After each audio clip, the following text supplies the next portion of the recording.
Hey everybody, Jason Mackey here at Hammond Stadium after the Pirates dropped a 15-3 decision to the Minnesota Twins.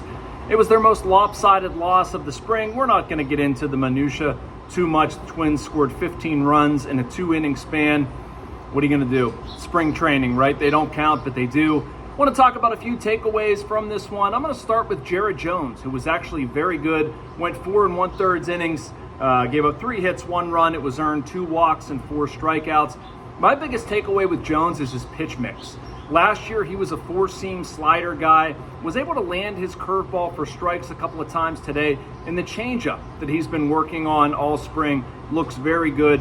Threw a couple of sinkers in there, not too much. It was more part of the game plan to get his 4-seamer in the mix, and it was very good. His velocity dipped a little bit in the 5th inning, nothing to be concerned about. Really, he explained that was just felt a little bit tight after not having plyo balls in the dugout, whatever. Offensively, wasn't much to speak of. Obviously, Matt Gorski homered, Derek Hall homered. Gorski's had a pretty good spring. Has hit 400 with an OPS about 1.5. It's high. It's very good. I didn't write it down. That's okay. But Gorski's been excellent. The Pirates really haven't given him a lot of primetime playing time, though. And I'm not sure necessarily what that means about his chances for making the opening day roster. I'd think that they would play him in the front half of games a little bit more. But he certainly has put himself in pretty good position to start at AAA and get a call early on if he keeps producing. And probably the same thing for Derek Hall. Neither guy is on the 40-man roster.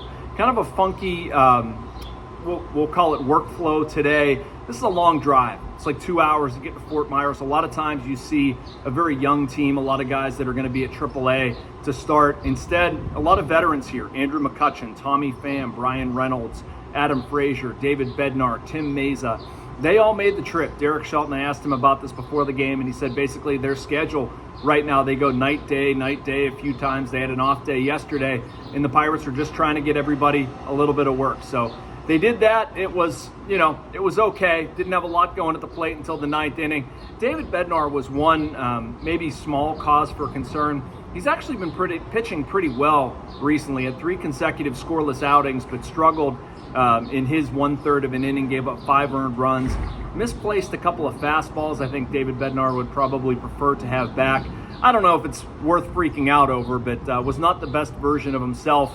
The Pirates will want to get a little bit more there. Tim Meza, he appeared and looked really good. Needed only 12 pitches to get through a 1-2-3 inning. That is a positive sign for them. They obviously need Meza to bounce back from a 2024 that was not very good.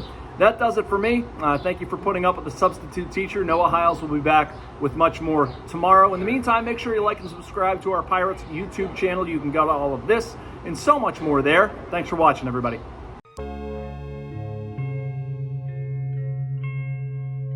Thank you for checking out this content from Post-Gazette Sports. If you watch this video on YouTube, please like the video and subscribe to our channel. For all of the sports coverage the Post-Gazette has to offer, visit post-gazette.com.